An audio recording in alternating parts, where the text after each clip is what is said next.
Hi, everybody. Welcome back to Classical Christian Thought. I'm your host, Eric. We have Pinesap with us here to do a debate review. Hi, Pinesap. How you doing? I'm doing good, buddy. How are you doing? I'm doing great. I'm doing great. For those of you watching, this is going to be a review of a debate that Pinesap had with an up-and-coming Eastern Orthodox apologist. Interestingly enough, he's a recent convert online. He's known as Luigi, but I think people know him as Ben as well. But so Pinesap, tell me, how did this debate get started first? Let's try to keep it short, but we want to get some background as to how it got started and how it got executed. Yeah, so at the time I was not very fond of Luigi whatsoever. I would go back and forth with him on Twitter and stuff like that, and just saw him saying some things about Catholicism that I thought were ridiculous and stuff like that. And so he offered, he's like, "Well, let's debate on it." And I was like, "Okay." And so at first we had sort of this sort of rivalry, right? But then I remember it went from being that to us still debating, but being I would like to think friends when the Diamond Brothers used my late grandmother's death against me in one of their videos, where they said, "Oh, well, you can't pray for the souls of heretics," and they put my tweet on screen asking for prayers for my grandma who recently had just died, and I saw her the day before she died. So that felt very good for them to do that to me. And he I saw him in the comments on X, and he said, "May her memory be eternal." And I said, that is a guy who is a real human being. I mean, for us to have gone back and forth, to have had it out, I'd said not very charitable things about him and what have you, and for him to be so classy like that, it really meant a lot to me. And so I reached out. I was like, "Hey, man, like, of course, I still want to debate you and stuff like that. I'm not backing out of that, of course, but I really appreciate it, and I want to put anything that we had negative towards each other aside," and he totally agreed. And after that, we were cool. So I think that's why the debate, even though we wanted to be stern with each other during the debate, still had this energy of, like, I think just charity and love at its heart. Yeah, and so how did you guys get on this platform called the Crucible? Because that's for those of you who are watching, if you want to go watch this debate, it was hosted and it's still available on the Crucible YouTube channel. Yeah, so the way that we got on the Crucible was it was through Luigi's connection. He had I think it was maybe just the debate with Redeem Zoomer, but he had hosted the debate with Redeem Zoomer and on that platform. And I think because a lot of the guys at the Crucible are Eastern Orthodox, including Andrew, who's the owner of the channel and what have you. He had sort of a platform set up for him that he could reach a wide audience with these debates and have pretty good moderation. So it was through Luigi's connection that we were able to get on that platform. Yeah, I noticed that the fella that was moderating did a pretty good job. Yeah, Um, Zen did a good job. I was really happy to see that.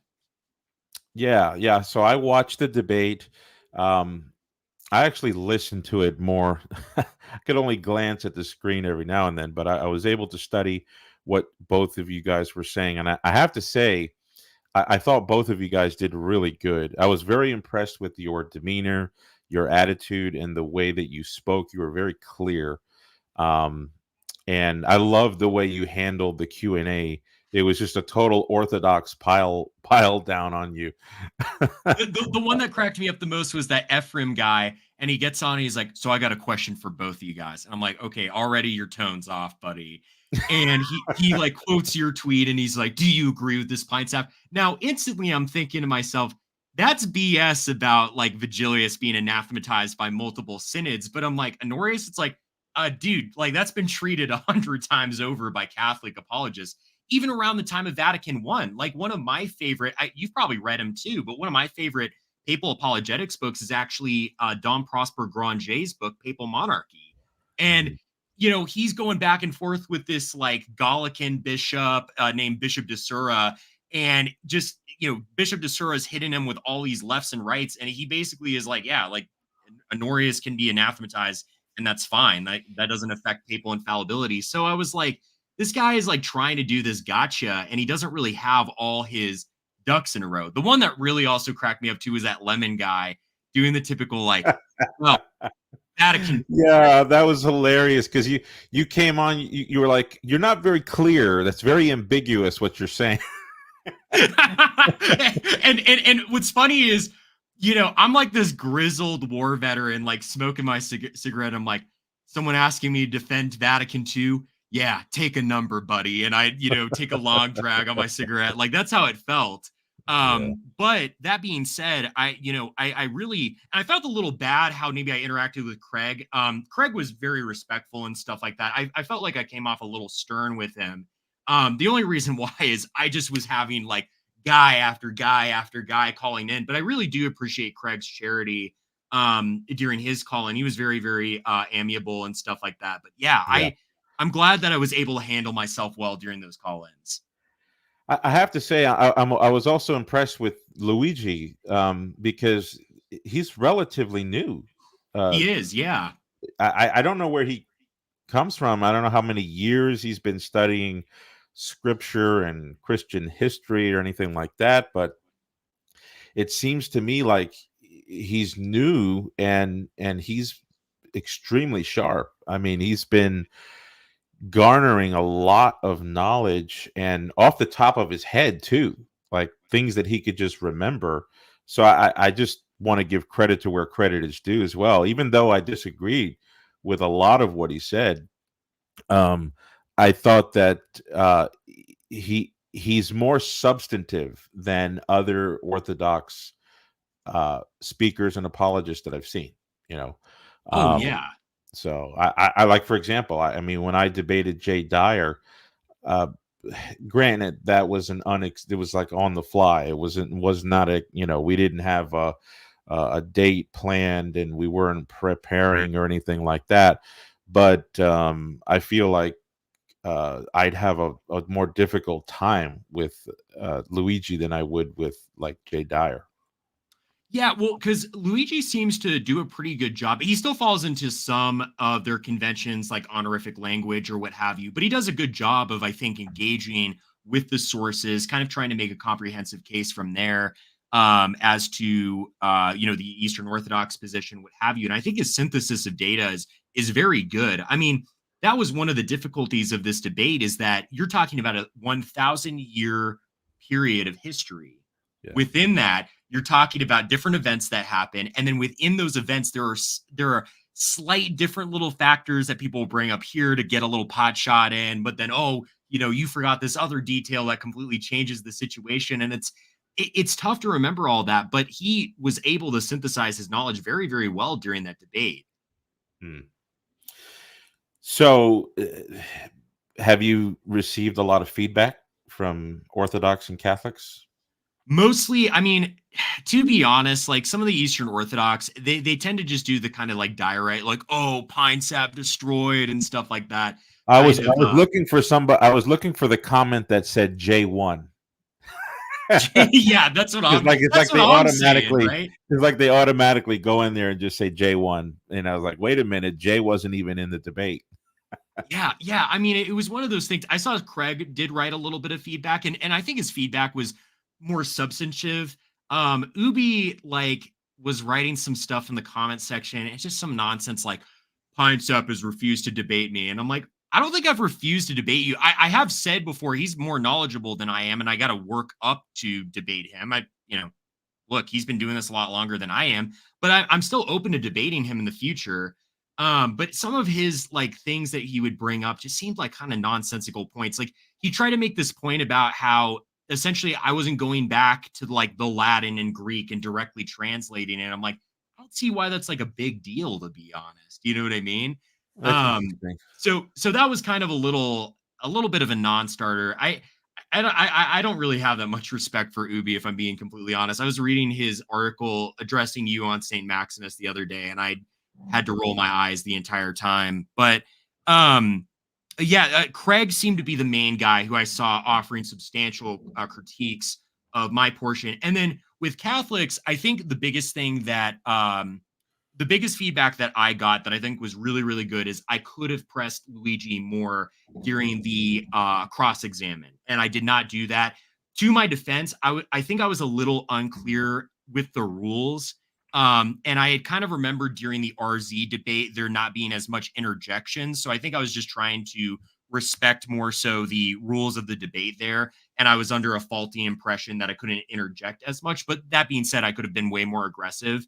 And then I think also just some of the points about like flashbang or unionist initiative brought up a really good point about when he talks about Vigilius, and I think it was the letter of Ebos, a letter that Luigi had brought up during the debate, that like Kyle on Twitter was being like, "Oh, this was the kill shot" or whatever, and like Price himself had this great line about it that made it not a kill shot whatsoever. So just little things like that, but overall, I mean, the feedback was incredibly positive. A lot of people felt like I held my own pretty well and stuff like that, and I feel like I held my own pretty well too. Yeah. So his open so your opening was very clear, was a very systematic uh pair of premises, and you gave some very good quotations and things of that nature, and you argued that the resultant deduction is that the Pope, as the head of the church, is indefectible, at least in some conditions. And his opening was entirely negative. It was entirely, when I say that, I mean he called them kill shots, is what I think he called them. The situation of the Council of Constantinople 381, surrounding Emperor Theodosius, and the figures, the patriarchs of Antioch, Meletius and Paulinus, or I'm sorry, yeah, Meletius, Paulinus, and Flavian. And then he moved on to Vigilius, the constitutions, and I was surprised he didn't bring up the eighth session's um, note on conciliarity. I think he alluded to it later in the debate, but he didn't bring it up as part of his this opening. And then the other one was that it was basically an accusation of special pleading to the Catholic, who would go to quotations from church fathers and councils that say that the Roman Church, or the successor of Peter, is equipped with supreme power and authority, uh, because the same language is used of emperors and other patriarchs and bishops. And so to say that it's literal for Rome, not literal for the other ones, is special pleading. And so I guess the kill shot there is he's basically neutralizing all of the pro-papal commentary in the fathers, because if you show him something where it basically just says, hey, the Roman bishop has these prerogatives because he sits in the very chair of Saint Peter, powers given to Peter by Christ being the foundation. And if we can go in and find things like that, and he could just say, well, that's not to be read as a historical fact with any correspondence to reality, but it's just a way of speaking in that Romano-Byzantium rhetoric, you know. Absolutely. So do you agree that those were his three kill shots that he opened up with? Yes, that seemed to be the biggest one, and the honorifics point, I mean, Craig likes to make it, Ubi likes to make it. It's a very common point that they like to make, but what I oftentimes take issue or exception to at that point is it's not simply that the Catholic claim. I mean, look, you'll get new Catholics, right, that read a Catholic Answers article, and it'll be something like, you are the holy head of the church or something like that. And they'll think that's a kill shot, right? Debates that go on Telegram channels and Discord servers. Right. But in the more substantial treatment of the papal claims and comparing them to the other Byzantine pomp or use of language, or even Roman pomp or use of language, they still make separate claims. One example that comes to mind is Saint Alcuin had no problem talking about, I think, the infallibility and supremacy of the Roman See. And then in a different letter, and this comes from, I want to say R.W. Southern, his book on the Western Church. It's one of those Penguin Classics books. Yeah. Him saying about like, I think Charlemagne actually, like, you wield a power greater than even that of the Pope, right? Now, you might hear that and you might be like, oh my goodness, that's a kill shot. What's going on? How can we as Catholics like elevate these letters? Well, what he's talking about is the temporal power of Charlemagne, right? He's talking about the temporal power being Right. wielded by Charlemagne to kind of preside over the Carolinian, kingdom and what have you. And so, in that way, he's completely right. Yeah, he does wield a greater power than the Pope because the Pope's not presiding over an entire empire, essentially, right? So, that comes up a lot where, you'll have, of course, honorific language leveled at like Photius during the Photian Council, most holy head, the chief of I think like the council or something is what they called him. And even with those honorific terms, there is still a level of truth to it, right? You can be called the father of fathers because your spiritual leadership manifests itself in such a way that you become a leader. You can be said, I know Basil in one of his letters said to the Patriarch of Alexandria, you're the head of all the churches. Well, he was the head of all the churches because he was leading orthodoxy in the East compared to all the other sees and bishoprics that had fallen into, I believe, the Arian heresy, if I'm not mistaken. So Yeah. even when those honorific claims are made, there is still a context and content to those honorifics that distinguish them from one another. Yeah, and it's a beautiful point that you're making there. That it's not, and Luigi seems to admit this, and maybe not even admit. Maybe it's part of his cherished, uh, storage of knowledge that it's not an empty honorific. You hear this. I think I've heard other Orthodox apologists speak of empty honorifics. And I guess what sometimes they mean by that is sometimes somebody will be complimented or somebody will be showered with praise, but it doesn't have, but the literal words of the statements do not have any correspondence to reality, you know, and that that's if it's a very tricky weapon to employ because we could just turn the tables on somebody who continues to throw down that card. So, for example, when Luigi or Jay Dyer, when they read Vatican I on the powers of the Roman Pontiff, and they come away, they know they're reading concrete reality. The claims that are being made are attempted to correspond to reality. So if a Catholic were to turn around and say, "Oh, Vatican I's just Roman flattery," we It's wouldn't be able to get away with that, right? Because they would say, right. "No, it's the context. They're attempting to say that this is what the Roman bishop has." Yeah, but there are a lot of Catholics who bring up some valid testimonies from the church fathers that also sound like that. And you're throwing down this card pretty consistently that Yes. this is not meant to be read in a literal way because it's special pleading. Why couldn't I just turn the tables and say, well, Vatican, I don't have to defend papal infallibility as a reality. I can just defend it as some rhetorical honorific that has some semblance to reality. We the Bishop of Rome is important, but I don't think he's infallible when he speaks ex cathedra. That's just meant to be read in a sort of embellished way of heightening honor. If they're going to look at me, Luigi's going to look at me like I've got 10 heads, right?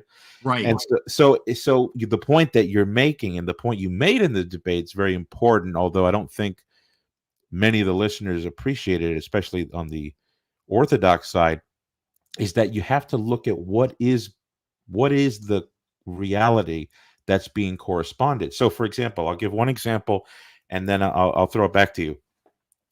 He quoted Saint Avitus of Vienne, right? It's a 6th century saint uh, uh, uh, in the Burgundian kingdom, and he's got a couple of epistolary exchanges with Pope Hormisdas in order to reach the Patriarch of Jerusalem to get relics of the true cross, right?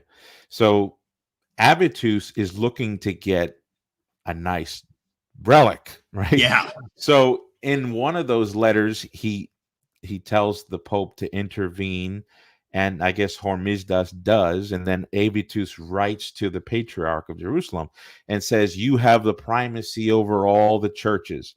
Um, and something, there was a lot of dress up to what Avitus said about Jerusalem. In fact, I have the letters of Avitus published by Liverpool. I'm not sure if I can get that in there. There we Oh, go. there we go. Yeah, I can see it. Avitus, Letters yeah. and selected prose. Yeah. So, here, okay, page 155, he says, "Your apostleship exercises a primacy granted by God and seeks to show not by your privileges alone, but by your merits that you hold pride of place in the universal church of God." And he goes on and on to talk about the beauty of Jerusalem and the relic and the memory of our Lord there. And so you could tell that, yeah, there's some honorifics here, but he's calling Jerusalem the first, the primate, in the sense of a historical antiquity, that this is where our Lord was crucified. It's where the Christian church began. You see, Rome can't compete in that regard. Do you Oh see? no. And so that is a reality. But here's the thing, Pinesap. Um, Other letters in Avitus are written during the time of the Laurentius versus Symmachus schism. You're familiar, in 499 to 502. Absolutely. And Avitus, in one or two letters, writes to political officials in Italy at the time and tells them that nobody can judge the Roman pontiff because he's the successor of St. Peter. And as a result of him being the successor of St. Peter, he's acquired a certain amount of prerogatives as the head of the universal church. Now, how could Avitus be appealing to a non-reality in order to get an application in reality? Namely, he was trying to tell the political officials that might be siding with Laurentius that, hey, you can't touch Symmachus um, because he's adorned with these immunities in light of his station, right? That can't be a non-reality or an empty honorific, right? So all you have to do is go through the other letters, and you can see, okay, well, he's definitely not referring to some sort of legendary mythology in order to tell officials under Theodoric that they can't judge the Roman pontiff in a tribunal. I mean, that just doesn't make any sense. Do you understand what I'm saying? Absolutely. Well, and it also is interesting too because in that way, he's actually making a extreme claim for Rome, where he's saying like, if you can't judge the first see, it naturally implies that there's a certain indefectibility in the first see. Because why would the first see, or the first see in this way being Rome, why would the first see not be subject to any sort of judgment, right? Not be subject to any sort of tribunal or what have you. If he thought like, oh yeah, but it can just, you know, bring us all into heresy, right? That's a contradictory claim. And so he's making a very substantive claim when he uses that language for Rome in the case of Laurentius versus Symmachus during that whole tribunal, where we really see a assertion of the first see will be judged by no one, right? Um, Also to say too, they talk about special pleading, but I sure saw a lot of special pleading when they bring up the Pope St. Martin power quote, right? He has all Mhm. these other things to say, and then it's like, oh, but that one little line, that papacy debunked, right? Or when they bring up the fact that during Constantinople too, there's that line, the truth can be made clear no other way than through a joint I think examination is maybe I'm paraphrasing the quote, of course, but that kind of Yeah. conciliar language being used during Constantinople too, they will still use the special pleading there, and they'll be like, "Oh, this is definitive conciliarism, no way out of this." But then all other papal claims, it's like, "Oh, I can't see them. Where are they at?" Right? And Right. Yeah. it really they come to kind of contradict themselves in that way. And if I'm getting the fallacy correct, I think their main fallacy that they run into with the honorific language is the affirming the consequent fallacy, where they say, if A then B, B is true, so therefore A, right? Um, if honorific language is used here, that necessarily means, and I might be getting the wrong fallacy here, but if I'm understanding it correctly, it's if honorific language is used here, then it means no, all of it is empty, all of it has no substantive context or content to it. So therefore, that can't be used as a point. Well, at that point, why not just throw out all of the church's doctrine while you're at it, too? I mean, a Protestant could easily say, well, sure, you have all these quotes about the real presence of Christ in the Eucharist, but that's just honorific language, right? Because elsewhere, someone could say, you have Christ in you, right? Well, you don't mean that Right. Christ is literally in that person, so he must Good literally point. not be in the Eucharist, right? Good And point. it's one of those things where when you start to pick apart and parse that language, it isn't the slap shot that they try to make it out to be, you know? Yeah, and I think that applies. Very good point, by the way. But I think that applies to Luigi's use of some of the imperial quotations. So he quoted Pope Anastasius II, who wrote to Emperor Anastasius. They both shared the same name at that time, and I think this was right. This is about the occasion schism, and Anastasius, the Pope, tells the Emperor that the Emperor is Christ's vicar, Mm. and as a and it goes on. I went to go read the whole letter myself, actually, and in that letter he tells the Emperor that he has the duty to punish those who violate the Christian faith. He has a duty to set order to the realm, right? And as if this is like supposed to be like not an empty honorific, but maybe a little excessive rhetoric. But the thing is, that's not even close to what Paul says in Romans 13. No, no, not So, at all. in Romans 13, Paul goes even further and says, um, let me get let me see if I have a Bible around me here. But anyway, in Romans 13, this is what the Apostle Paul says. I'm pulling it up because I think this is very important to bring up, because somebody might be reading Paul's letter and say, "Oh, look at what he says about the governing authority." So Romans 13:1, this is what Paul says: "Let every soul be subject to the governing authorities." That almost rings like unum sanctum there. Every soul. Let every soul be subject to the governing authorities, for there is no authority except from God, and the authorities that exist are appointed by God.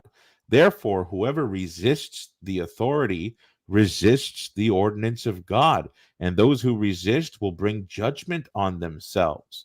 And he goes on and he calls the governing authorities. He calls the king the deacon or the servant of God's justice. So, I mean, That's real. That's New Testament political theology, right? And so when Anastasius writes that to uh, Emperor Anastasius, he's literal. He does mean that Anastasius is the vicar of Christ, who is the King of Kings. But here's the thing that Luigi doesn't say, because he didn't have time. To be fair to him, you guys are rushed in a debate. But Anastasius, the Pope, tells the emperor basically that he's subject to the authority of Rome on matters of doctrine. And so he tells the emperor, hey, listen, you have to obey our voice. And then he quotes the psalm, which recalls back Israel coming out of Egypt. If you hear his voice, do not harden your heart. And he cites Luke 10. He who hears me hears you. He who rejects me rejects the one who sent me. And so he basically tells the emperor, hey, listen, when it comes to religious affairs, we hold the apostolic office in Rome. You're bound to submit to us in the religious sphere. But in order for you to do your duty, because you're appointed by, you're Christ's vicar to administer the realm, the secula, uh, you have to do it in accordance with, in an agreement with the Christian church. So the wider context there reveals that there is no empty honorific, and there is no half empty honorific. It's full. Do you see? Oh, absolutely. Well, and it's funny too, because that sort of Galatian diarchy, right, that you see the distinction between the spiritual and the temporal authority comes up a ton in the early church. And even to the point where um as much as we would have wanted in the early church there to be, the term is symphonia, right, sort of a symphony Yeah. between church and state. It's like the saints and popes have to repeatedly bring up, no, we wield the sword over spiritual authority. I'm even remembering from Vindicating the Filioque this quote from Saint John of Damascus, bringing up this whole idea of emperors hold no authority in doctrinal disputes, none. That's what we handle. That's our handling of the doctrine of the church. You don't even wield your authority in that matter.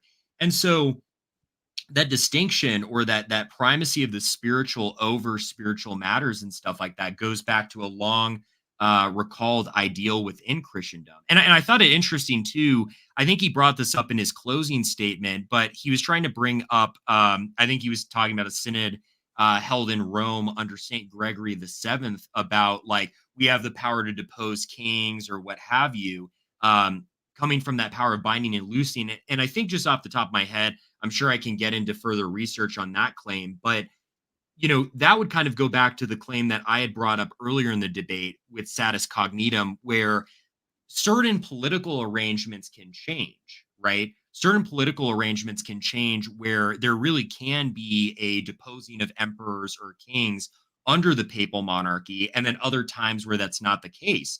And I actually cite as my authority for that Blessed Pius the Ninth. There was a cool article written by actually a more kind of liberal Catholic scholar, where he brings up the fact that Blessed Pius the Ninth quite literally is quoted with saying, like, in times past, right, we could depose emperors or kings or what have you because we wielded such an authority over the Christian people, right? This idea of like, the Christian king is baptized, we wield authority over the baptized, and therefore we can have the authority to do that. But he said this does not pertain to papal infallibility, right? That was a given situation for the time, that now that we're unfortunately exiting that age, we don't really have that power in a sort of human matter, right? But only that binding and loosing over spiritual authorities.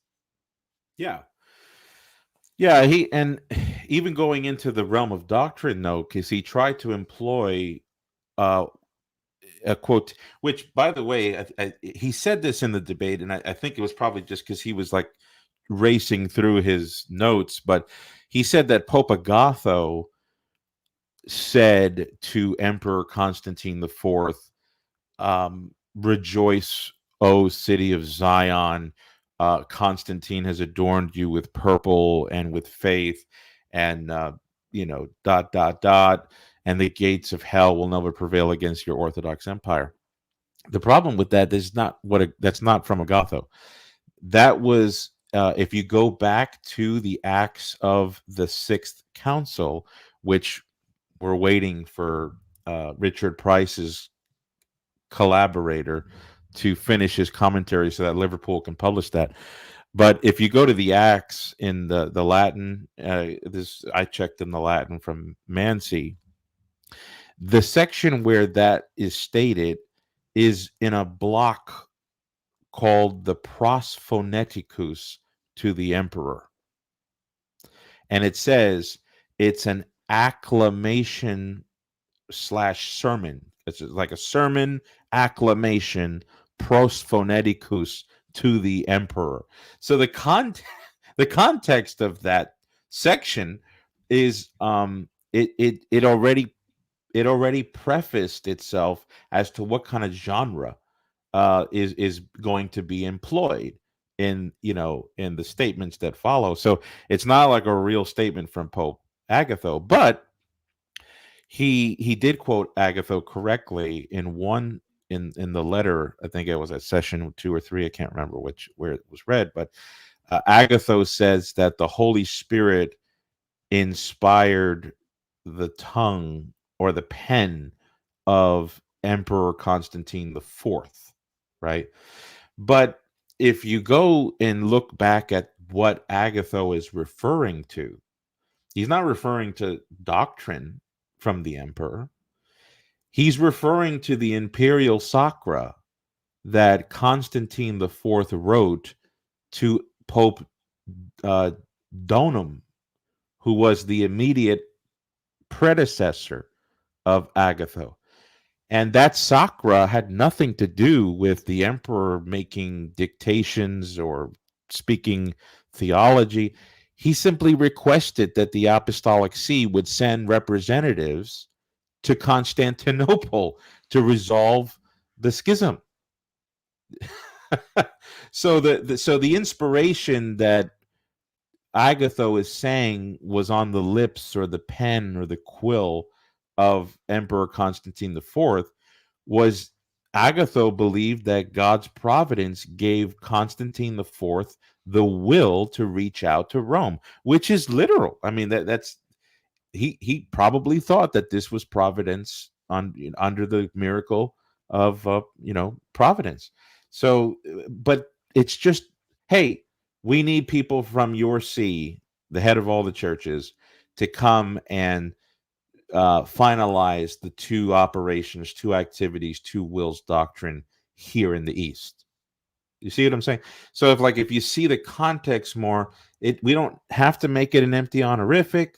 We don't have to employ, oh, look, the Pope says the emperor is infallible or anything like that. We just look at the context and we get more information from fishing for it. Do you see? Oh, absolutely. And I mean, during those acclamations, oh, city of Zion, you've been adorned with purple or what have you.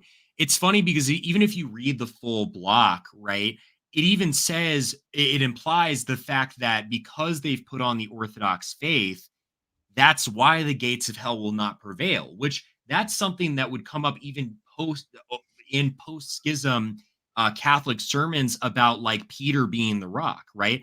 I swear I've read sermons or theological reflections or meditations from priests all the way into like the 50s and probably even before, even after that, where they use the example of Peter being made into a rock by our Lord Jesus Christ, and they talk about like if we put on the true faith, will be made into rocks too, right? Yeah.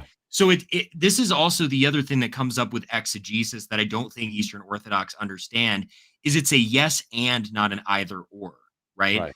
I mean, this comes up during the Petrine claims where they're like, well, Christ is the true rock. It's the confession. It's Peter. It's like it's all three, buddy. And if you Right.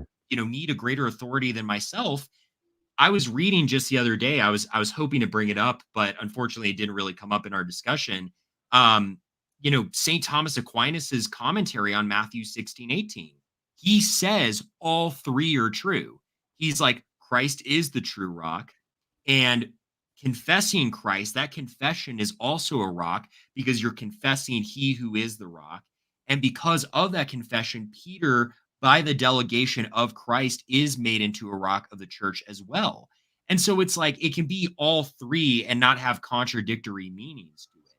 But I often find it's like they'll kind of bring up a point like that and then just stop short of the logical conclusion of, well, what does this really mean? And they'll just say, oh, that's a burn, that's a kill shot. And it's like, no, dude, Yes. not at all. Yes. Speaking on that line, I, it's a perfect segue because it seems to me like Luigi's kill shots um, they're all nestled in some kind of a exaggerated straw man.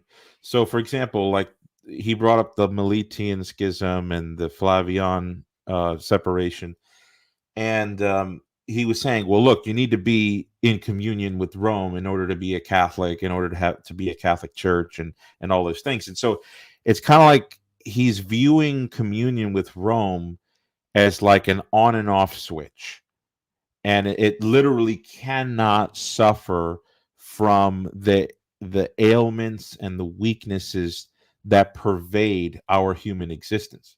I'm thinking in particular of Pope Gregory the Great, or for my Eastern listeners, the Dialogus.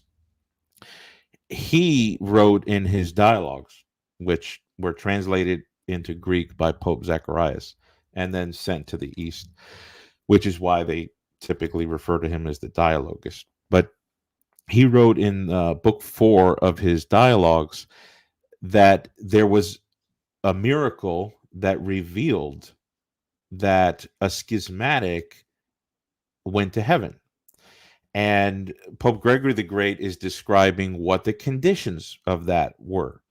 He says that this particular schismatic went to purgatory, and then it was revealed that he left purgatory to go to the vision of God, right? And then Gregory says this guy was on the side of Laurentius during the Samakian schism.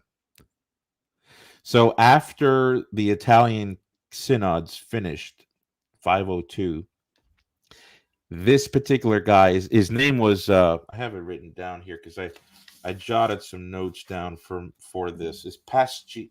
It's a Roman deacon. He was a deacon under Laurentius. Let's see here. Uh, Paschasius. There we go. Paschasius, the Roman deacon. He died in 511. He was a filioquist too, by the way. But he uh, he stayed with Laurentius after that whole thing was resolved, and he died outside of communion with Pope Symmachus, who's the real pontiff, right? So, hey, outside the church, there's no salvation. Outside the communion of the Pope, there's no salvation. Pope Gregory says, well, yes, he was on the wrong side, which means Pope Gregory the Great believed in all those the first seas judged by none, because that's what won the day for Symmachus, right? It's interesting because a lot of the Orthodox look at Pope Greg the Great as like one of those heroes that manifest the Orthodox ecclesiology. Anyhow, he pinpoints Paschasius on the wrong side, but he says that he did not die in a state of obstinacy. So, and he gets very descriptive with it. So anybody who has access to his dialogues, go to book 4. I think it's chapter 42. And he gives you a lengthy explanation. So here's Gregory the Great saying that a schismatic was able to not only go to purgatory, but to get out of purgatory, even though he died in an objective state of schism.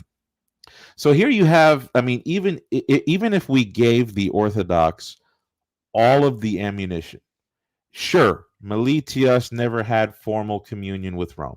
Sure, Flavian was in communion prior to Rome's acceptance of it. Even if we were to grant that, which I don't, because the facts don't line up in that direction, that does not. It's not a kill shot, because we're talking about people at great distances. Pope Damasus had a world of problems in Rome. yes, he was able to issue out decrees and things like this, but he held things in suspicion. In other words, Rome wasn't sure what to do with the situation with Flavian.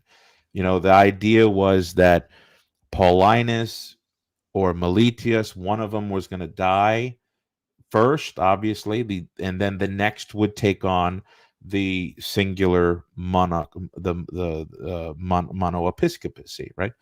That was the pact that even the Council of Aquileia bears knowledge of, right? But then the Council of Constantinople 381 went ahead and ordained Flavian to the see of Antioch, which violated his oath. Well, that upset Gregory of Nazianzus at the council, which led to, that and other causes led him to resign. Then they put Nectarius in the see of Constantinople, who was a layman.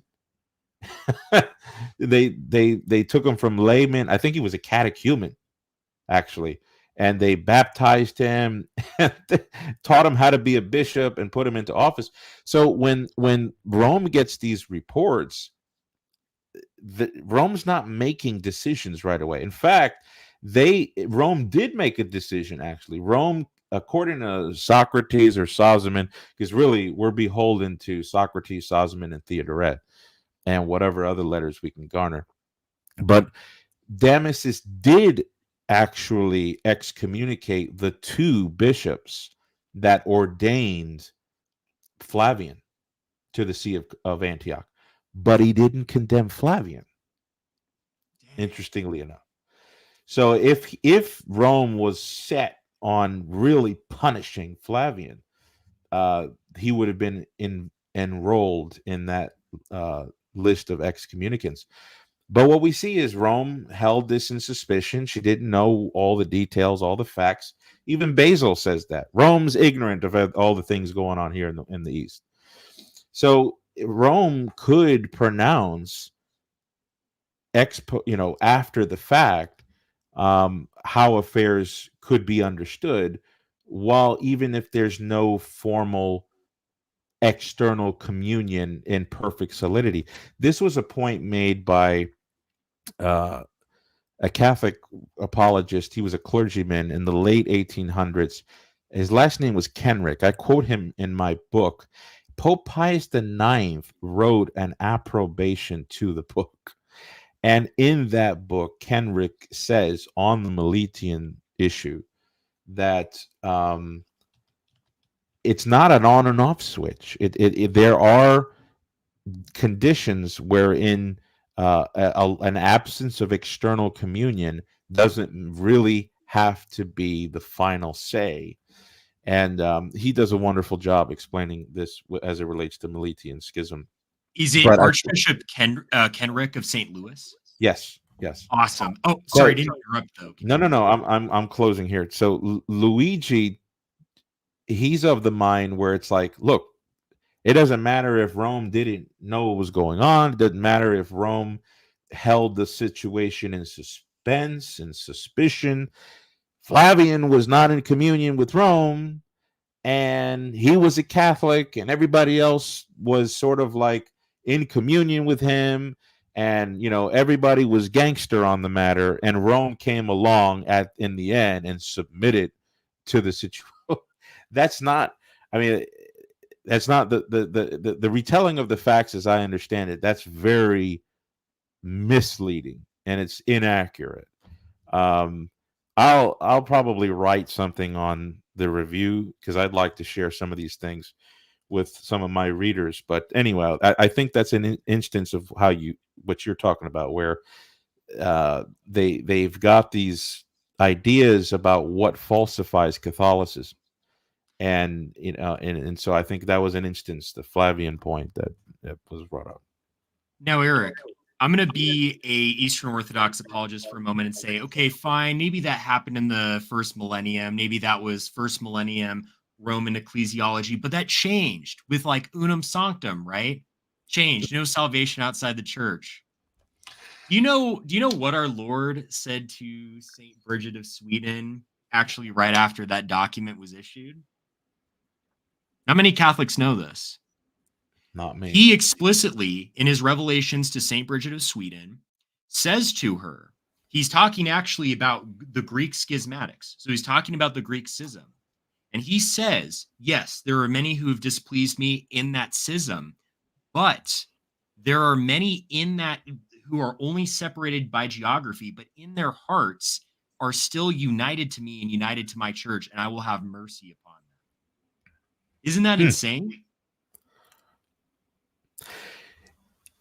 And see, here's the thing, and if our Eastern Orthodox brothers, if they really want to deconstruct Catholicism, you got to do it when we're at our best.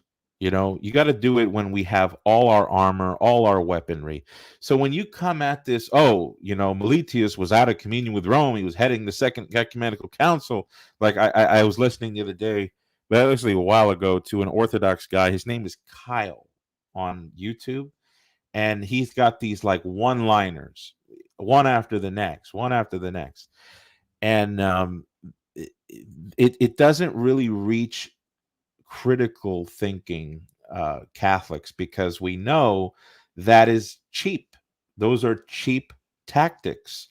They don't really incorporate of what we're saying in our defense. It's like they're not hearing what we're saying, or they don't accept what we're saying. And so they'll say, "Oh, well, Vatican I, Sadis Cognitum." Yeah, but Pope Pius IX gave approbation to what Kenrick said about the Meletian Schism. Absolutely. So there's got to be a way to reconcile these things. And what you just said, I mean, a lot of people don't realize this, but in the draft of the First Vatican Council was a statement on the availability of salvation for non-Christians. It just they just didn't get to it because of the interception of the Franco-Prussian War. So we know because it was a draft document. So these things are reconcilable, but they often, I feel like it would require more patience, and sometimes people grow impatient with a lot of like Luigi in debate said. At one point you were talking and he said, I don't want this to turn into a filibuster. He said that. And I understand, a lot of Orthodox debate Catholics, and some Catholics will ramble and they won't know what they're talking about. And it's like, wait a minute, you're not dealing with the substance here. So I understand that, but we need patience on both sides to hear what both sides have to say. Well, and something that came up in some Eastern Orthodox doing a review of my debate is they're like, well, Pinesap's bringing up all these things after the first millennium or what have you. But they don't understand the reason I would bring up things after the first millennium is as that old calendarist priest had come in the call-ins, right? He's bringing up stuff about Saint Gregory the Seventh and all these post-schism saints and popes and figures to try and be like, well, even if I grant that that was the view in the first millennium, here's how your later view falsifies XYZ. And it's like, well, I'm okay. Well, if we're going to talk about that, I'm going to bring up how there's no falsification, right? I mean, what's funny even about what we were saying of people just happening to be like out of communion or what have you. I have this book here. I actually just bought it from Angelus Press, and it's written by an SSPX priest, but it's called "Is Fenianism Catholic?" Right? And this is not someone who necessarily likes the Second Vatican Council and stuff like that, right? And even he's talking about many of the same ideas that like we're referring to about this idea of like being in communion with the church versus being out of communion. So my problem, I guess the reason I would bring up so many like post first millennium proofs or what have you is showing that consistent line, right? Showing that consistent line of theology where Eastern Orthodox, if we press them on their views, they don't have a consistent line. I mean, like, for instance, I remember John the 10th of Constantinople and his dialogue with Innocent the Third comes out as being like almost wildly anti-patristic. Like he's bringing up ridiculous things about Peter's primacy and arguments against it that are I don't know where he was getting those things from, to be honest. I mean, in one place, he's like, well, if any church should have primacy, it's Jerusalem because it's the mother of all churches and stuff like that. And, here Innocent the Third is in his dialogue with him, bringing up like Luke 22:32 and Matthew 16:18 and all these things. And, it's like John the 10th will just jump from point to point to point to point. And I mean, this became very familiar with me when I was reading like Ed Shinsky's book about how many Eastern Orthodox polemicists and apologists during the medieval era, just would straight up make these like wild and crazy claims that contradicted history. I mean, you got some who were a little bit more serious with the facts as they stood, like Nilas Kalibasas, right? Or Tabasilos, like, yep. Mhm. yeah, Nilas or Simeon of Thessalonica, who are quite a bit more like accurate to the evidence as presented. But like John the 10th, or like I think I'm trying to think of the guy who had the dialogue with Anselm of Havelberg, right? Just would make these like wild and crazy claims that had like no I think it's verification or a Nicodemus Nicetus of Nicomedia, I think is what it was. yeah, and Nicetas, right? And they would just bring up these like wild and crazy claims where I'm like, where's the patristic evidence for that? Right? Yeah. Where's even necessarily the biblical evidence? It was just these kind of like random polemics that didn't really have any source or substance in divine revelation. So I guess that is to say it's like the Eastern Orthodox will set themselves up as the critic, but when you actually start to press them on their views, especially like that of the joint encyclicals that came up after Satis Cognitum and the 1848 encyclical, their view of ecclesiology is just not patristic, like at all. I mean, it's kind of crazy some of the claims that they make. Yeah, I review those two, the famous patriarchal encyclical of 1848 and the Constantinopolitan, 2.0 version in 1895. In my book, I review both of those, and because it was a joint effort to speak on the issue of primacy, and they're kind of going, a little bonkers, They on are. what that, like, one of them, it says Peter wasn't even a first among equals; he was an equal among equals. How about It's that? crazy. That's Um, insane.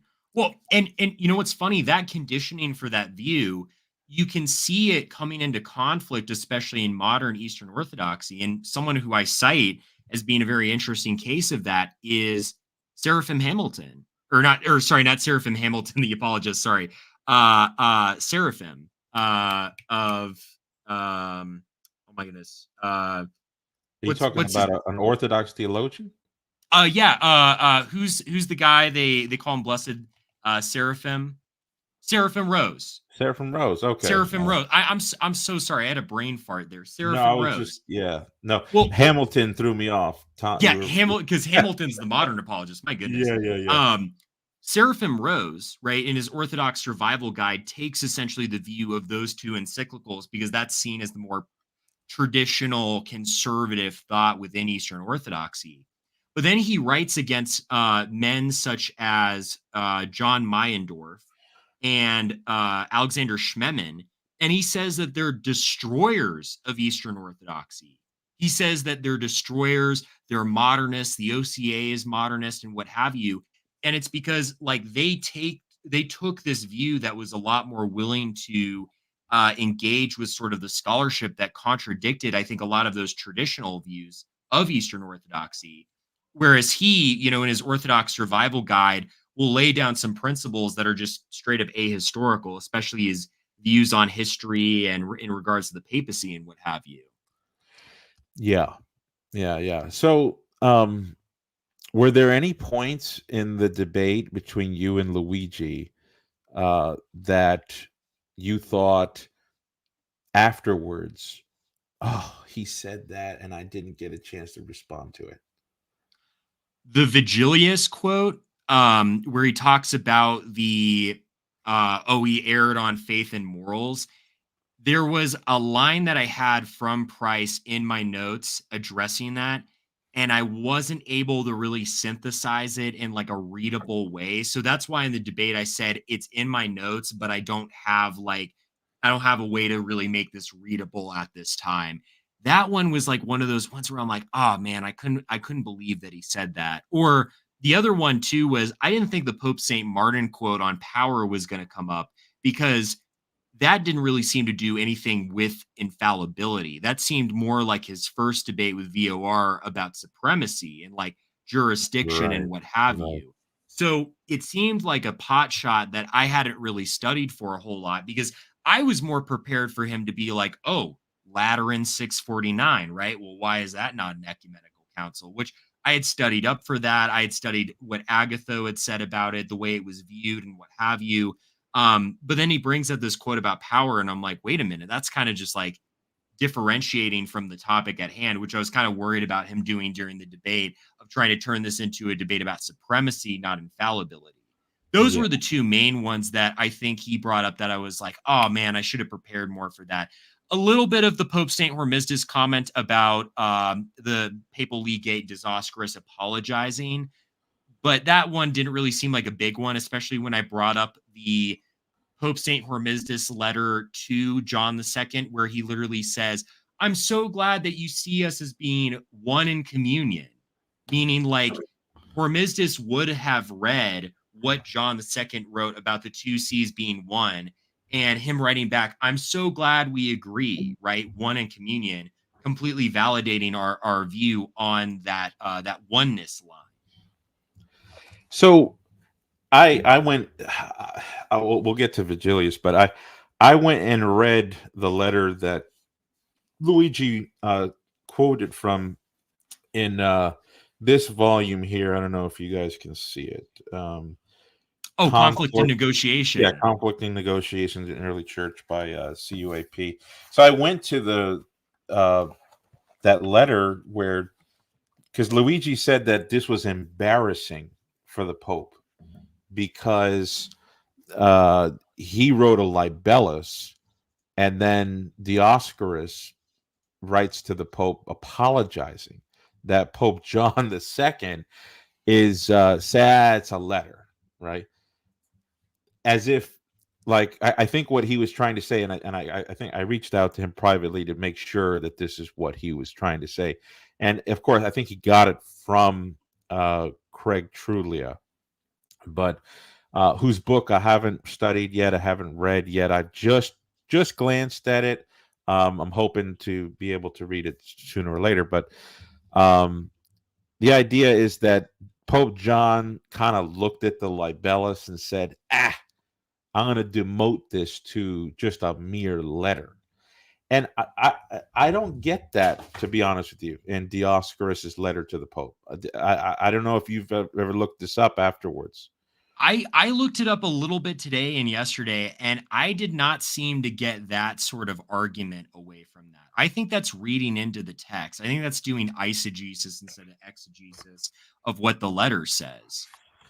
Yeah, Because what they're trying to essentially claim, and what they always seem to claim with Hormisdas to cope about the letter, is they try to make it out that all the papal claims are being denigrated or downplayed.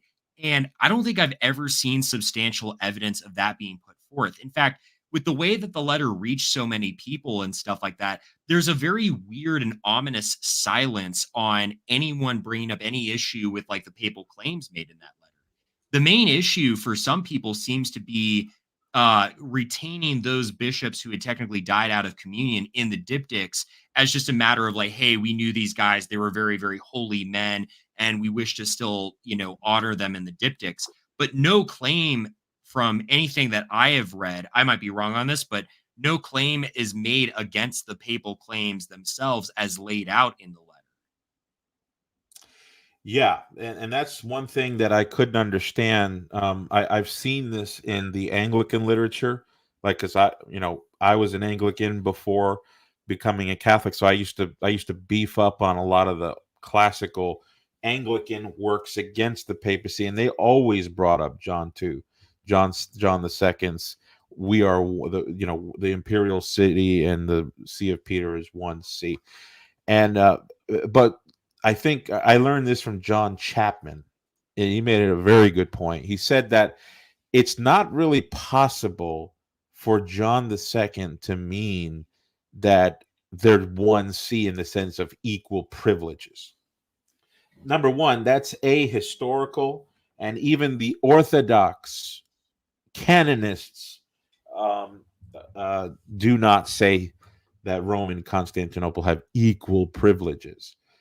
Um, so well, I we can get to that at some point, but the reason why it can't mean that is because in the libellus of Hormisdas, and I learned this from Chapman, Hormisdas doesn't lay out prerogatives.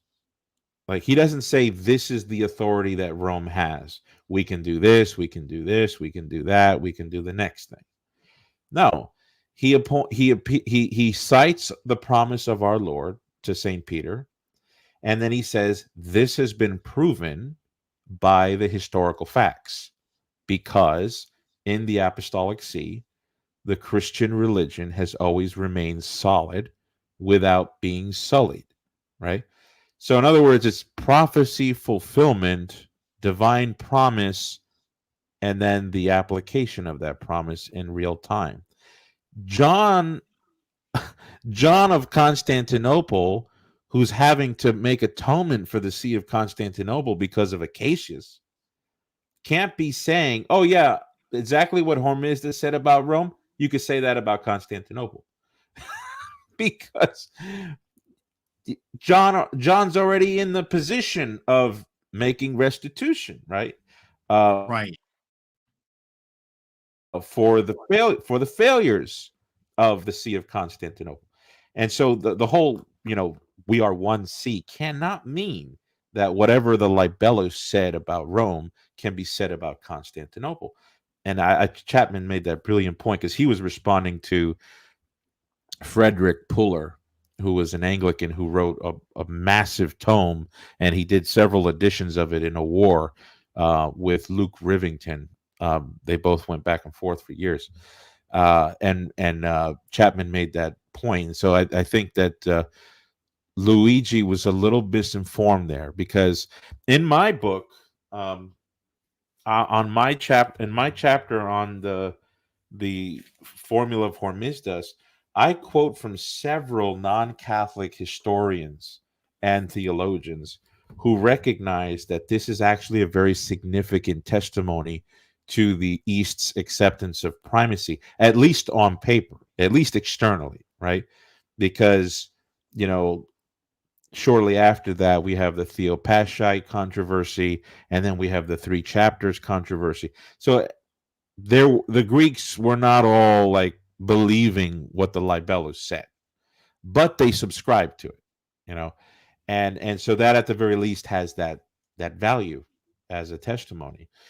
So yeah, I think that Luigi was a little hasty there in saying he doesn't know why Catholics bring up the formula because it's an embarrassment. I have to disagree with that. I would too. And I don't think that was particularly a strong point that he brought up. I thought I did, in my personal estimation, I thought I did actually a pretty good job of pressing him on Constantinople 3. He kept going back again to the acclamation like over and over and over like a broken record. And I kept saying, yes, this is why this is said, because they have the true faith. The true faith, you have a solidity being rooted in the true faith. So yeah, the gates aren't going to prevail against you if you're rooted in the true faith. And he just would like forget that and then bring it up again. And I even, brought up, I need to shout out my friend Strive to be kind on Twitter for helping me with this. But I even brought up the fact that it's like the spiritual mother being talked about in uh Pope St. Agatha's letter is the church at Rome. And this because when they're announcing like some of the people at the council, they I think his name is Constance or Constantine, who I think is a subdeacon or a deacon of the Church of Rome. And they referred to the Church of Rome in that little line as the spiritual mother, right? Yeah, he's a And deacon in this. Yep, yeah. exactly. And so, I kept bringing that up, and he didn't really have sufficient answers. and he had also brought up things like, this is going back to the honorifics. We've kind of covered that already, but things like, well, why could Jerusalem be called the mother of all churches? And I think I laid out a good case for like why it can be said to be the mother of all churches, and that's still fine in the Catholic model. And he just kind of like just said, okay, whatever, moving on, right? So it Hmm. seemed like he would bring up sometimes these points that he thought were, again, like kill shots. I would kind of say them, and then he would just like shift the subject all of the sudden. And then when I would sort of really bring up a hard position for him, he would sort of acknowledge it, but then not substantially engage with it. I mean, I can't remember if it was he was trying to bring up St. Vincent's canon in reference to, I think it was Ephesus, about why we know the council's ecumenical, but he just kind of threw it out there in a vacuum and just said, "Yeah, well, that explains it," and then moved on without really substantially explaining why Ephesus 2 can be considered a robber council, but Ephesus 1 can be considered ecumenical when it had like essentially the same level of participation, the same sort of ecumenicity in how it was carried out or what have you. And that's essentially the case of those councils being the same in terms of their procedure and how they were done and the nature of the councils themselves. Yeah. Yeah.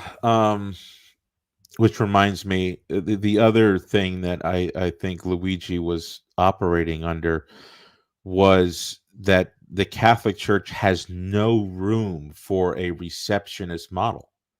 And while we reject what is now, in more contemporary theological circles called the reception theory of ecumenicity, we still do believe in a process of reception, and that also does illuminate certain things about the monuments of tradition.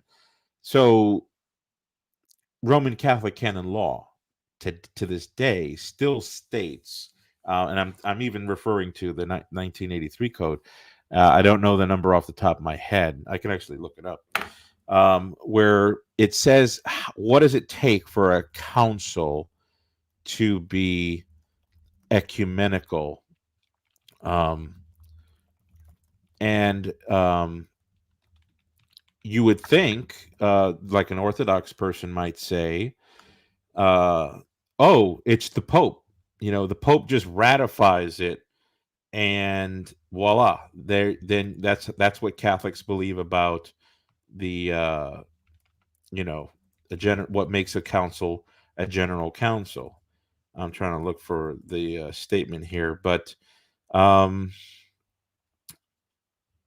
uh, one of the codes, one of the canons in our code says that it's not a general council.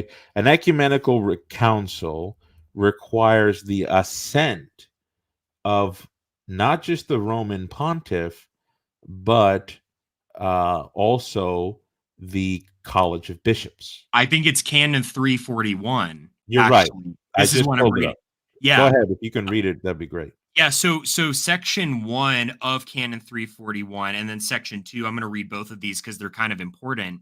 The first section says the decrees of an ecumenical council do not have obligatory force unless they have been approved by the Roman pontiff together with the council fathers, confirmed by him and promulgated at his order. And then it gets into section 2 and it says to have obligatory force, decrees which the College of Bishops issues when it places a truly collegial action in another way, initiated or freely accepted by the Roman pontiff, need the same confirmation and promulgation, right? And collegiality is, quite frankly, to use it, we've used the term kill shot a lot, but I think a kill shot to Eastern Orthodoxy because the way that Eastern Orthodox conceive of papal infallibility is to that extent what St. Gregory the Great condemned when he talked about the universal bishop, right? The Roman pontiff is this like super bishop, and all the other bishops are kind of just there they're just there to, I guess, like ordain priests or whatever, but they're not really a part of the Episcopal College. And so he has to wield this autocratic force just crashing through the church. And even during the First Vatican Council, even after it, and even leading up to it, we see the opposite being affirmed, right? We see this again, this concept of the servant of the servants of God repeatedly reaffirmed over and over and over again, even by none other than Bishop Zanelli on the council floor of Vatican I, where nobody contests what he had to say about collegiality at that council. Quite the opposite, right? And it's why, like, Congar, when he brought up collegiality at Vatican II and cited Bishop Zanelli, it was like, people didn't have an issue with him citing that. In fact, even in the more ultramontane work of Pope Gregory the 16th, before he was actually a pope, when he was still, I believe, either a cardinal or a bishop, he talks about collegiality in an ultramontanistic defense of the church against schismatics. And again, the book is widely received, it's widely regarded, and it's talked about, like in like John, I believe John O'Malley's book, Father John O'Malley's book, leading up to Vatican One. So it's like with all of this, you see this collegial action being an important part of the church and the life of the church. That when I analyze the first millennium, it seems exactly like how the early church operated. Mm. Yeah, and so that's that clarification should tell the Orthodox that you can't just go into history and find consent, the agreement of all. Those things are incorporated into the Roman Catholic canon law today. So you can't just go and find that. There has to be more of a certain context. And I do think there are some episodes in history that are a challenge to Roman Catholic ecclesiology. I describe it in my book at length. I won't go into those details. Just read the book if you want. But you can't just take it for granted by finding the verbiage that's see, consensus, a synod, yep, not Vatican One. Like this kind of trickery is cheap, and it's not going to convince any studious Roman Catholics. Like if you want to win us over to Eastern Orthodoxy, you're going to have to go a little further than that, and describe something that would definitely exclude the Catholic view of the ecclesiology. Oh, absolutely. Yeah, I mean, it's one of those things where, I personally, to be honest, take a very triumphalist view of my faith and what have you. Um, but even then, I often just find that any difficult moment in Catholic history is, with enough research and enough time and enough poring over the sources, easily reconcilable with what the church, says about herself. And the internal consistency of like Catholic doctrine and what have you really kind of has been one of the things that has just convinced me of my faith even more. I mean, I said this to a friend the other day. I think it was Unionist, but even studying for this debate, it like really kind of solidified my faith. Like I would see all these episodes in church history and the role that Rome played, and I was like, I don't know how anyone can't be Catholic because of this. Quite frankly, I mean, look, that's a triumphalist claim, but it seems like Christian Wagner brought this up in his episode talking about how Protestants use the church fathers. But it feels like all non-Catholics use the church fathers or use patristic evidence in this cherry picking way to just not be Catholic. Whereas it feels like only Catholicism truly feels as if it has the consensus patrum down, right? Otherwise, it kind of feels like if you're like Anglican or whatever, you just choose what church fathers seem to kind of fit Anglicanism the best. And if you're Eastern Orthodox, contrary to even what their own saints like Donatius Scholarius or whatever said about sort of the consensus patrum, it feels like you can just discredit any Western church father as Western, they're Latinized, they don't know what they're talking about, and then solely focus on the East. But even within the East, like solely focus on a couple lines and a couple writings. And I don't know. Only Catholicism has ever seemed to properly take into account, I think, the true consensus patrum, at least from my perception. Yeah, that's kind of where I try to converge in the end in my book, is that I'm not known for being triumphalistic in my apologetics. I might be that way about the truth of Catholicism, but uh, I'm kind of known for, if I don't know how to move the historical details in a pro-Catholic direction, I'll be honest with you in saying that I don't know how. But I do think that the preponderance of the evidence leads to Catholicism, and that orthodoxy necessarily has to do a lot of etching out of what we find in the first millennium. Um, so I would say that I still hold that view. That's what I put into my book. Now, what do you make of the whole Vigilius was saying was erring on faith and morals in his, because it seemed like Luigi was saying that Vigilius's constitution, the first one, is Right. basically it's like it's supposed to be the golden gun. The Pope appeals to his Petrine authority to bind the universal church, and then the trigger's pulled, and out comes a little flag that says, "Gotcha." It's just a joke. Basically papal infallibility was attempted and then shown to be a failure.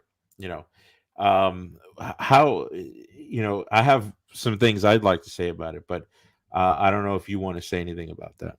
So that was that when he said that was on faith and morals, he was talking about one of the letters, right? And defending one of the letters, which um my notes here, I think I had a friend write this down when we were doing our research and stuff like that. But it seems as if the letter that he was talking about, if I'm remembering the debate correctly, was essentially not even I,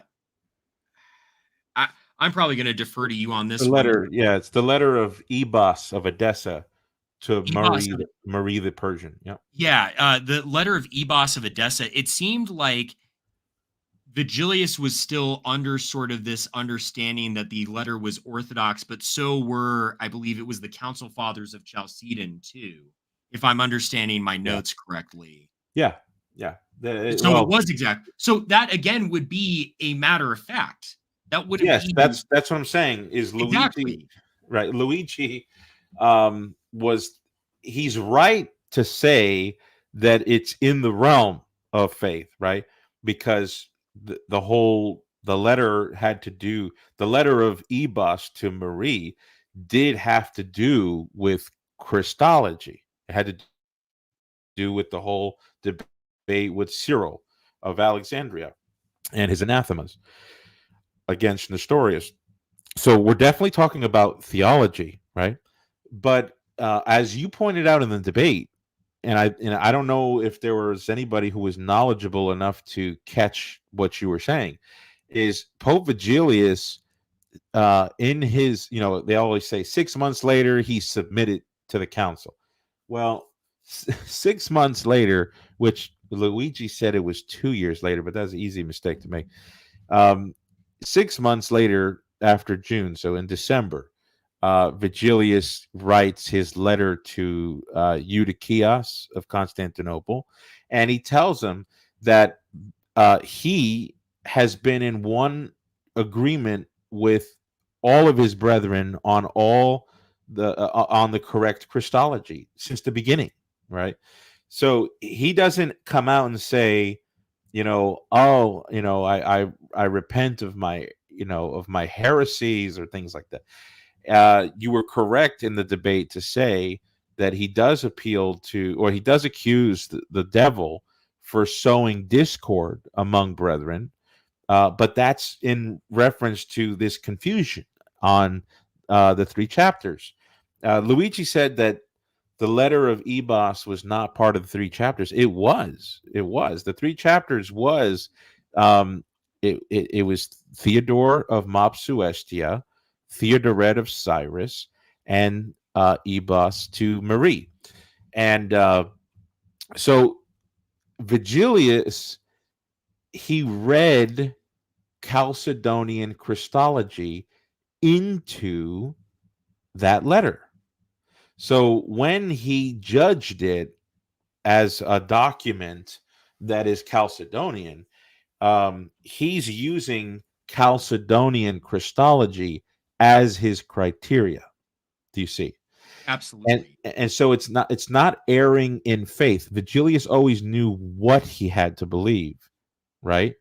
It's just that he, in the worst case scenario, he read Ebos as matching Orthodox theology.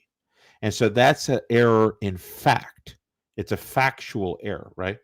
It's not a doctrinal error.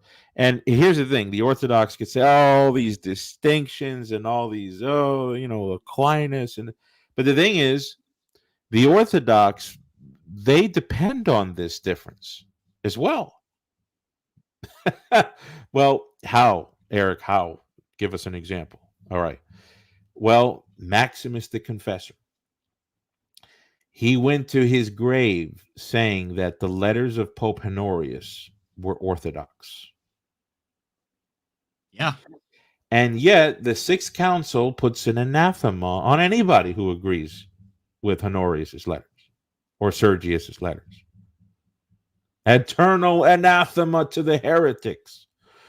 Even after they were dead, they had no chance to speak, right? So why doesn't Maximus get lodged into the list? Well, I was listening to an exchange between Jay Dyer and Luigi. They were doing a debate review from Voice of Reason, I think. Yes. And I think Jay Dyer said that Maximus the Confessor's doctrine was upheld, or that Maximus was appealed to at the Sixth Ecumenical Council. I don't remember Maximus ever coming up in that council, but the thing is that Maximus, they would say that he read Orthodox Christology into Honorius's letters, and so he wasn't a heretic himself. He wasn't a heretic himself. He was reading Orthodox Christology into an erroneous letter. And so Maximus is free from blame, right? Well, he's not really free from blame. I mean, he made a mistake. Let's just, if you're coming from the point of view that Honorius's letters are materially heretical or materially erroneous, then Maximus would be guilty of misreading the document. He But would be. nobody's going to say that Maximus is a heretic, because they knew that Maximus was reading Orthodox Christology into the letter of Honorius. Another example, and this was something else I heard in the exchange between Luigi and Jay Dyer. Jay Dyer was saying something like, Catholics believe that councils can err on facts and but not faith and morals, and what's the difference between faith and morals and facts, and is there even a difference? Well, there's got to be, because in the Seventh Ecumenical Council, they leave in the Acts Pope Hadrian's quotation from Pseudo Sylvester, Yeah. which is a document that's one of the founding compartments of the donation of Constantine. The Acts of Sylvester is what I'm referring to, And today, scholarship is unanimous that this is a forgery. The Orthodox love calling it a forgery, and yet it's in the God-breathed Acts of Nicaea too. And on top of that, please correct me if I'm wrong, Eric, but weren't there quite a bit of forgeries for the veneration of icons brought up during Nicaea too? I'm pretty sure that's a point that a lot of Protestants like to make quite a bit. And not that all those proofs were forgeries or anything like that. I'm certainly not claiming that. But isn't that one of the contentions that people like Gavin Ortlund or kind of Protestants have with Nicaea too and the veneration of icons, where they say a lot of the cases that the fathers cited for the veneration of icons actually never happened or they were spurious or forgeries? Say that again. I'm sorry. I had a lag. Oh, no, no, that's completely fine. Nicaea too, it's kind of funny that you brought it up because I'm pretty sure Protestants like to bring up the fact that quite a bit of, if not, a lot of, or maybe even just a substantial portion of the cases for icon veneration brought up during the council are actually spurious or forged. Oh, that's yeah. Most of scholarship says that today, but of course, you know, I don't know if Craig truly still holds this, but I think a lot of Orthodox would just say, "Well, we hold it as God breathed." I'm not sure. I don't think truly would go that far because I think he knows that the acts of Sylvester are, he might employ something like, well, the portion is not heretical or something like that, but it's still a fact that contemporary scholarship is unanimous on the spurious sources used at Nicaea 787. So if you don't have a fact versus faith distinction, well, it might be game over without you knowing it. Legitimately. And I think this is the other issue that I have where it kind of feels like, now don't get me wrong, I mean there's a lot of speculation in theology. Catholics do it too, Orthodox do it, Protestants do it, or what have you. But it feels like every single time you'll bring up a point like this in Eastern Orthodox circles, they kind of do what I see as a shifting of the goalpost for their views of infallibility, where they take a step back and they're like, well, it's only this that's infallible, right? So, like, if we brought up, for instance, the joint encyclical from the patriarchs, even though it was ratified in a conciliar manner, they would just take a step back and say, well, it wasn't in an ecumenical council. And then it's like, if we bring up Jay Dyer's point that there's no distinction between fact or, faith and morals, right? And we say, well, okay, if that's what you hold, then this is a falsification for your view. It's like, well, we don't hold that. And it feels like they do this sort of recoiling every single time they'll make sort of a boisterous claim and then try to reduce their view of infallibility to like this absolutely like bare bones kind of skeleton model, if that makes sense. It's something I've always noticed about them, where if you press them enough, they just shift to a new goalpost of what infallibility is. You know what I mean? Yes, yes, yes. And I think that I was listening to that review on the Voice of Reason debate, and they also brought up that the issue of honorifics. You know, the emperor's pen is inspired by the Holy Spirit. Um, the Basil says that Meletius is the head of the church. And so like in other words, we need to be cautious with all these things. And sure, we have to be cautious and everything, but um, how do we know a particular quotation, section, piece of literature from history is meant to be read literally and understood concretely, corresponding to reality? Well, the context says when to do that. And I have a list of things here I just wanted to share with you and the readers. It only takes a Yeah. minute. Um, and consult my book. I have all the sources on this, but I already mentioned Avitus of Vienne and Anodius of, I think, Pavia. Yes. Both of those gentlemen were they're saints, by the way. Um, they had no knowledge of the Samakian forgeries. They were arguing that the first see can't be judged by anyone from the Petronology that they believed was antique in the church. But after that, so that would be an instance I would say is you don't have mythology being appealed to. But Pope Leo the Great. I have an article on on my Patreon. It's available for the public. It's called 20 non-Catholic historians on Pope Leo the Great. And I'll try to put that into the show notes. And I give what 20 top-notch historical theologians have said about Pope Leo the Great's patronology, and none of them take it to be mythology. You know, Absolutely. they all believe that Leo is being serious, right? Absolutely. Same thing with the letters of Pope Galatius. If you get CUAP Press's, I think it's Catholic, Catholic, the Catholic University of America Press. Bronwyn and Neal translated many of Galatius's letters. That's available. People can go and read it. There's the we already talked about the Formula of Hormisdas. There's Maximus the Confessor on the Roman See. Maximus, in his debate with Pyrrhus, those of you who know the history here, um, he argues that Pyrrhus has to go to Rome in order to be absolved of his ecclesiastical crimes on the basis of its supremacy, which rests upon the keys of the kingdom, the promise of Matthew 16, the injunction of Luke 23, and all those.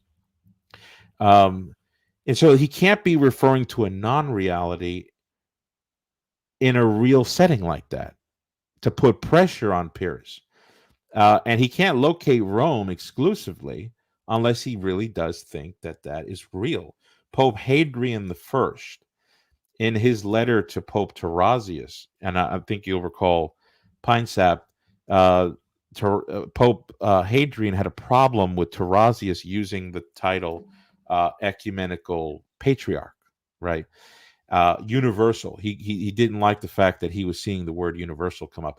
And in his letter to Tarasius, which was read at the Seventh Ecumenical Council, he says, it's not possible that you are universal because I'm universal because I have the prerogatives given by Christ to St. Peter. Well, you can't be appealing to mythology in order to tell somebody else to stop their mythology. You understand what I'm trying to say? Oh, absolutely. It has to be concrete reality. Then there's the letters of Pope Nicholas, Constantinople, 869, 879, which came up in the debate.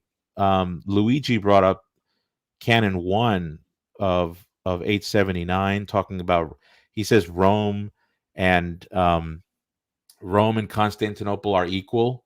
Like if whatever's done in Constantinople has to be respected in Rome, and Rome has to respect.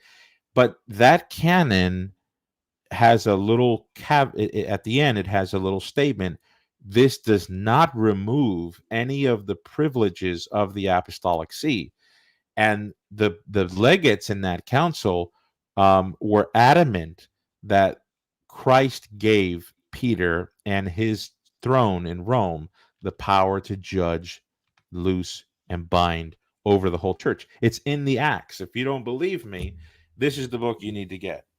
I'll put it here close. Oh, the Photian the Photian Schism. Schism. Yeah. Francis Dvornik. And and go ahead. Oh, I just was going to ask, that canon recognized the term ecumenical patriarch applied to Constantinople? I can pull the canon up. Let me see if I can pull it. I don't know if it says that exactly, but I know it says that whoever Photius condemns in Constantinople, that Rome should adhere to it, and vice versa. But it says that the prerogatives or the privileges of the Apostolic See are not thereby, forfeited in any sense. Oh, okay. I'm understanding it. The reason I re-asked that actually was because I read an interesting sort of interaction between Pope John the 19th and the patriarch at the time. This was kind of leading up to the great schism between Michael Celerius and the rest of the church, although there's some nuances with that. um, there was actually an agreement that the Pope of Rome would be called universal throughout the entire world, right? And that it was okay for the Patriarch of Constantinople to be called sort of universal within his own sphere. But the reason that that agreement was not sort of like established, even though Pope John the 19th was perfectly fine with it, was due to the fact that a lot of the Cluniac reformers at the time thought that it was essentially trying to hurt the claims of the Apostolic See. And you can kind of understand their perspective at that time, because in the power struggle between like the Holy Roman Empire, right, the whole investiture controversy and this almost elevating of Caesaropapism in the West, trying to contest against the claims of the Apostolic See. I think they were worried, or the Cluniac reformers were probably worried, that such a claim being made by Constantinople was likewise trying to do the same thing, even though the patriarch at the time, I don't think, was trying to harm the claims of Rome by any means.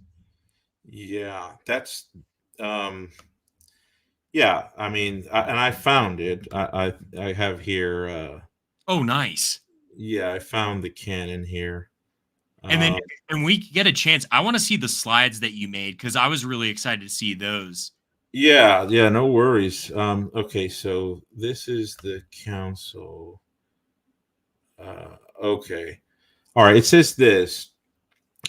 This holy and ecumenical council has decreed that so far as concerns any clerics or laymen or bishops from Italy that are staying in Asia or Europe or Africa under bond or deposition or anathema imposed by the most holy Pope John, that's John the Eighth, all such persons are to be held in the same condition of penalization also by the most holy patriarch of Constantinople, Photius. That is to say, either deposed or anathematized or excommunicated. All those persons, on the other hand, whom Photius, our most holy patriarch, has condemned or may condemn to excommunication or deposition or anathematization in any diocese whatsoever, whether clerics or laymen or any other persons who are of a pre-laical or priestly rank, are to be treated likewise by most holy Pope John and his holy Church of God of the Romans, and to be held in the same category of penalization. And this is the line that I said that I was referring to.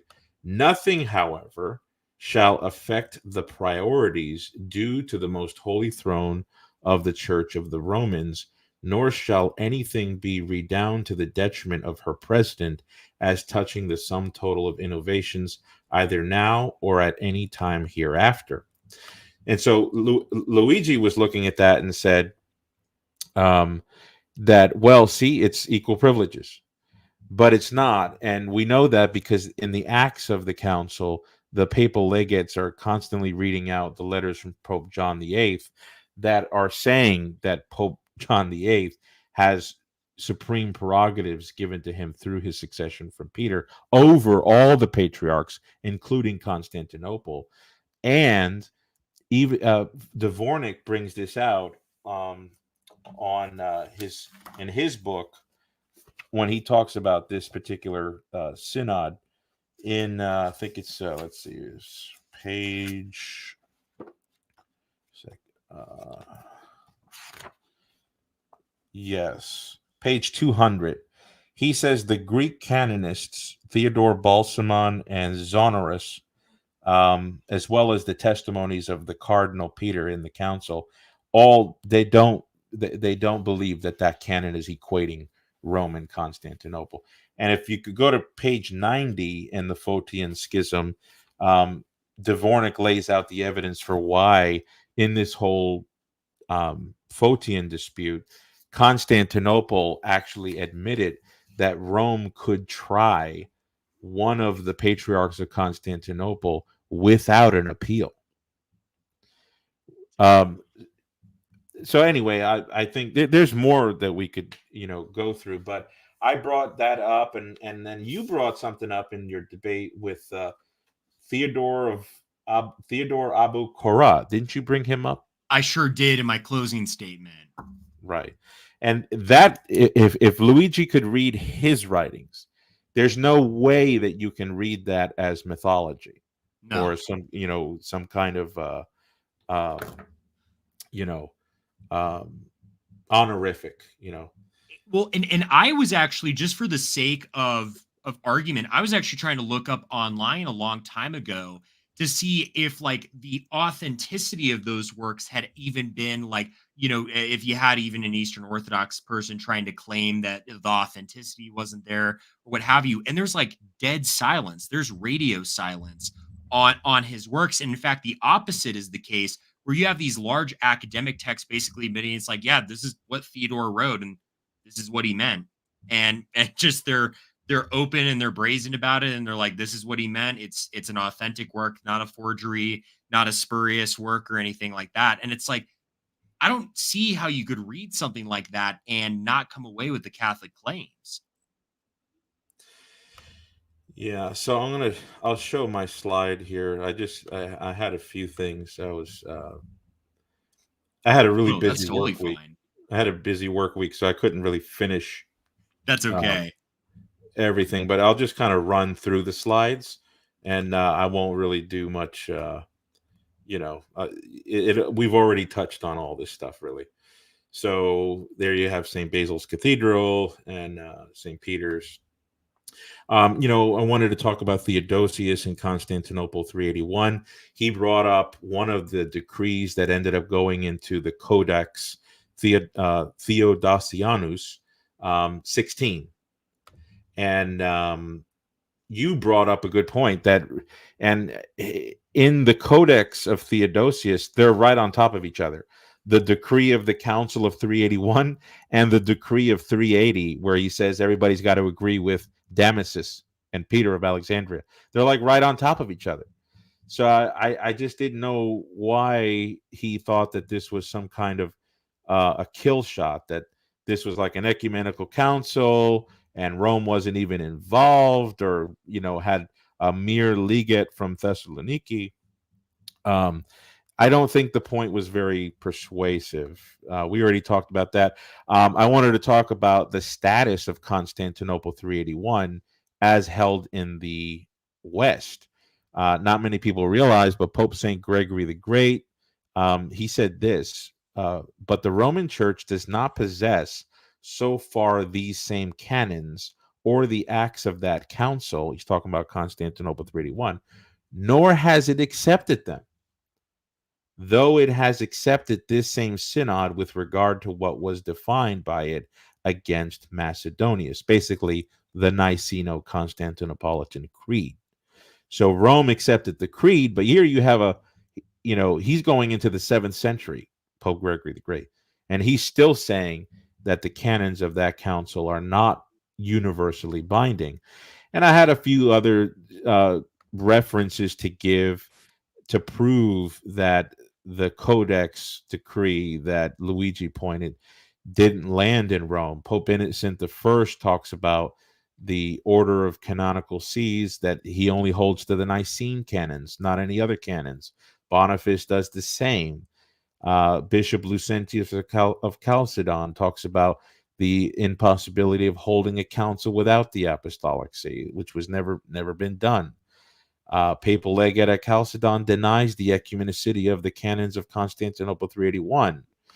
Roman Synod under 485 under Pope St. Hilary, the Rome is still only counting Nicaea, Ephesus, and Chalcedon.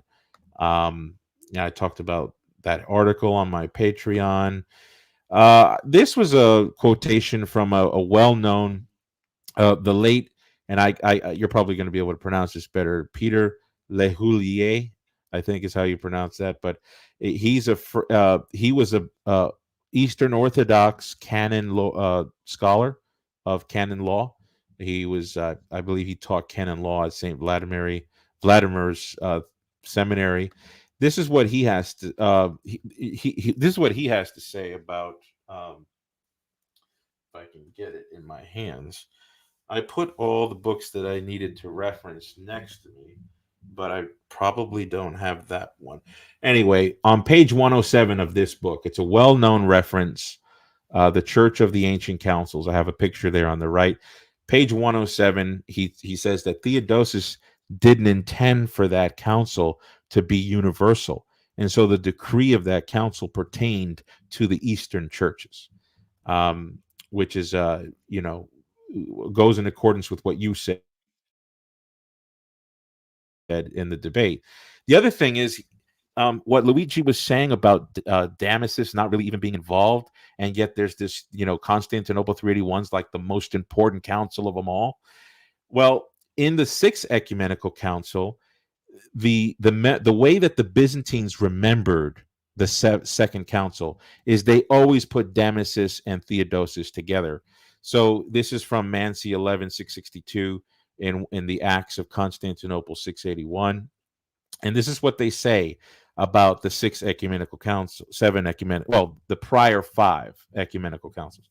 They say Constantine, Ever, Augustus, and the famous Sylvester immediately assembled the great and illustrious Synod of Nicaea.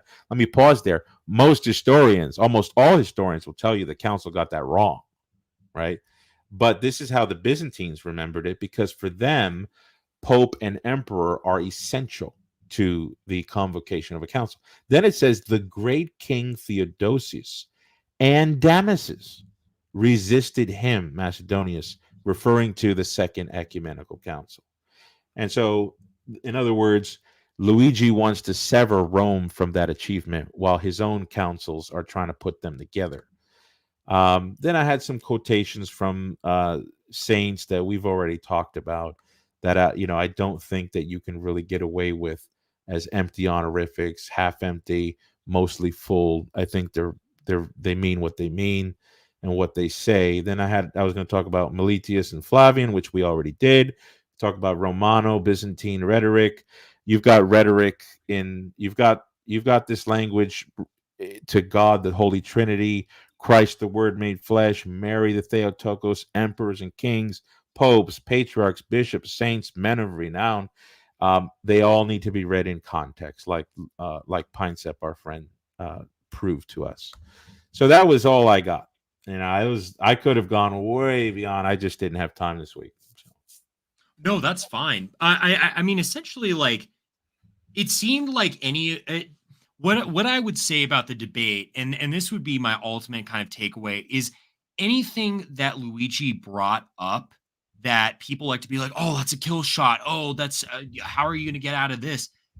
It always felt easy to defeat it when you went back and you read about it and then realized, like, oh, there's more information that he left out that completely changes his perception of this event, right?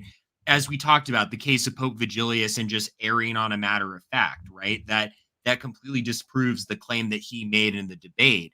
With Pope Saint Hormisdas, you go back to Brown and Anneal, and you see kind of the opposite taking place than Dioscorus, the papal legate, like just apologizing as if John II like denied the papal claim being made in that letter, Right. And it's like through all those little pot shots or what have you, and again, I would bring this to a larger point. Eastern Orthodox do an incredible job. This is going to be throwing some shade in what I'm about to say. They do an incredible job of half speaking about a certain event, right? I think this comes up a lot in there's that church history series from St. Vladimir's Seminary that a lot of Eastern Orthodox like to read, and it's made by it's got Papadakis, it's got Meyerdorf. It's like the Church of the Empire or something like that is like one of the books, and it's I think from like the early church, like 681 or whatever. Yeah, I have that. Yep. Yeah, that series.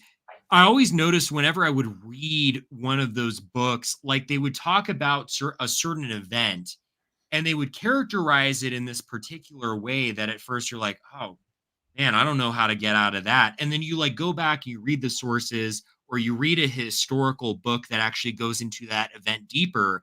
And you're like, the interpretation that these people had is not at all the case that I initially would have thought.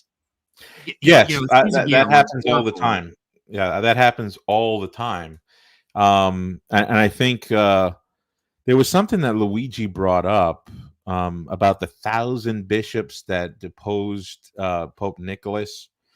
That whole, Yes. if you read Dvornik's book, which again is still the standard right now. I mean, there's plenty of academic journals and articles going out on the topic, but one volume monographs, Dvornik is still taking the cake. He does not make it that simple. A lot of No. the documentary evidence is shrouded in obscurity. So you can't be hasty like that, you know.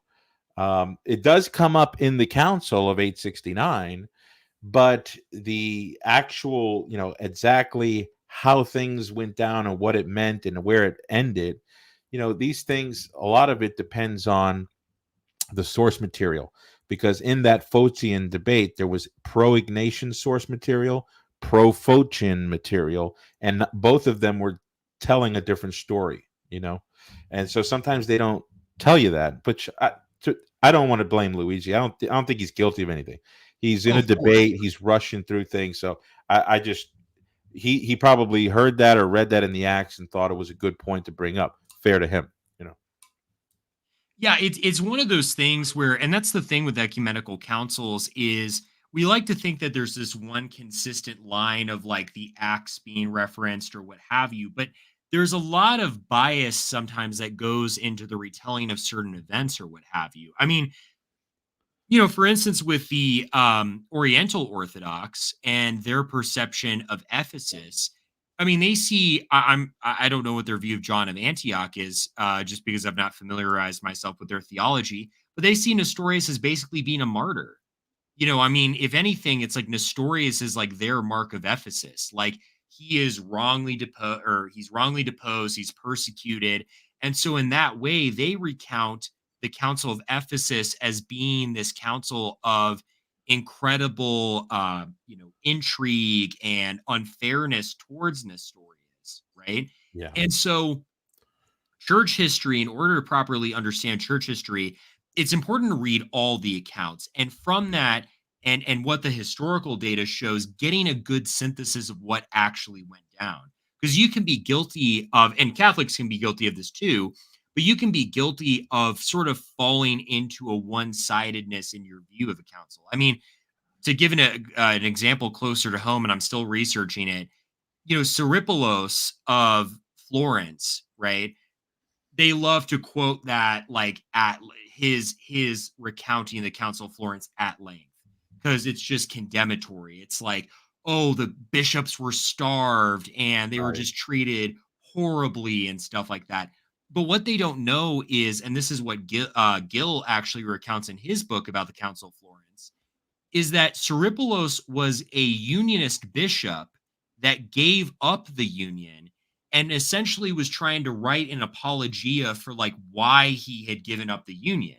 And so he plays up these events. He straight up just lies about stuff to try and be like, oh, it was such a horrible event and we were all coerced and all that kind of stuff.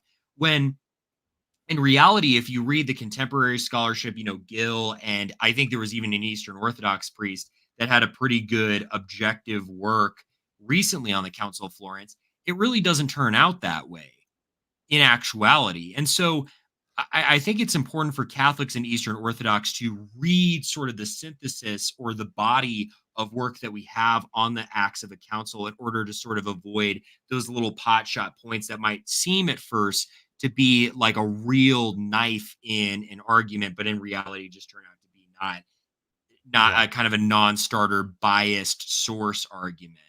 Yeah. But for being what, 3 months into the Orthodox faith, uh, new to Catholic Orthodox apologetics, I think Luigi has surpassed a lot of his peers. Oh, absolutely. Absolutely. I mean, Yeah. he's a smart guy. He's not a dumb guy, and I think he even kind of avoids a lot of pitfalls I see a lot of Eastern Orthodox apologists fall into. Right. Right. So I'll admit this right now. I'm praying he becomes Catholic because if he becomes Catholic, he will be one heck of a Catholic apologist. Mm. Well, I was going to move into Q&A, and then we'll wrap it up. Do you have anything else you want to say about the debate? No, I mean, the biggest thing, and this is always what I wanted to say. I think the biggest thing, if I was to be honest, of my estimation, I don't think I lost the debate. I think I held my own. But I would say it almost seemed to me to be 50-50.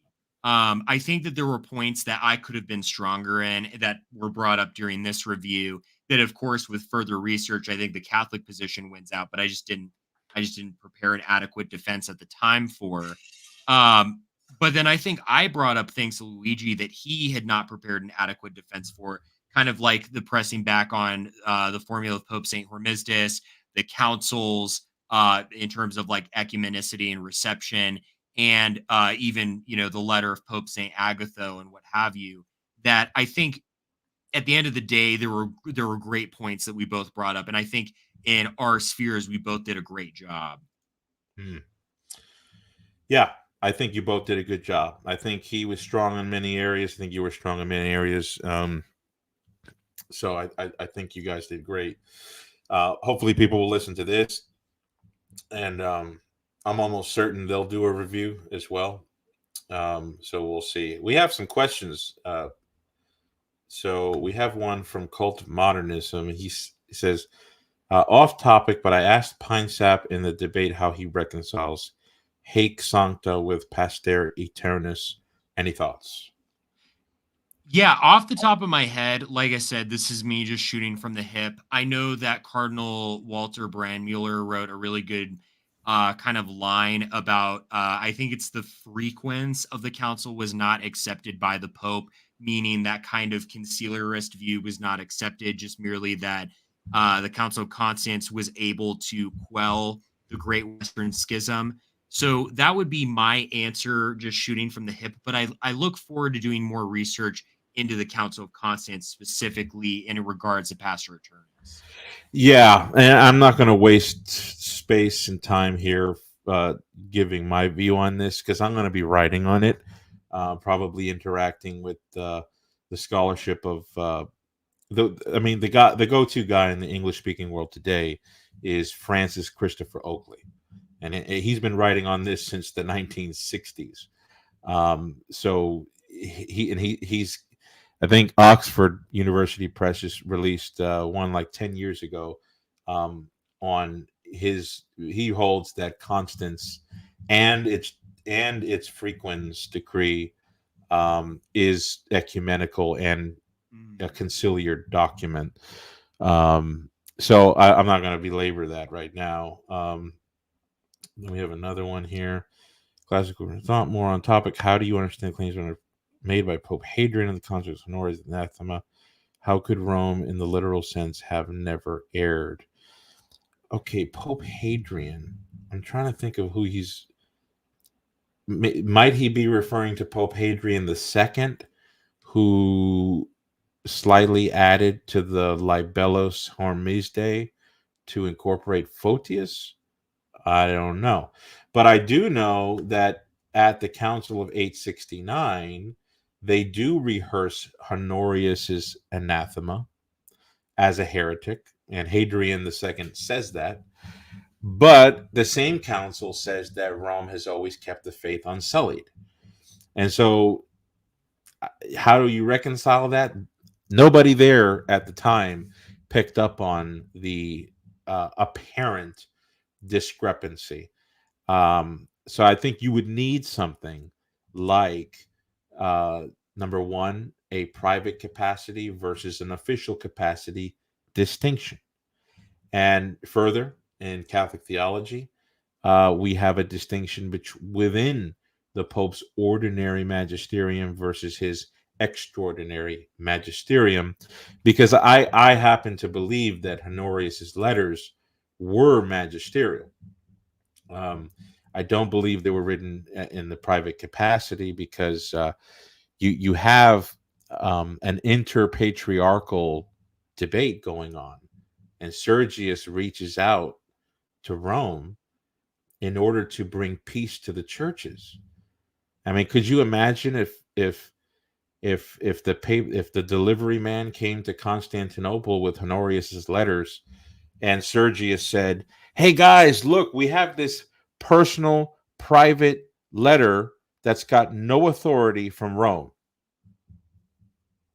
It doesn't make any sense. In fact, what Sergius and Heraclius do after they get Honorius's letters is they publish the Ecthesis, right? So anyway, I'm actually writing a book on Honorius. It's going to be a short booklet, so that's going to be available for everybody to read, and you'll get more information on that, you know, when that comes out. I'm trying to think if there's any other questions here.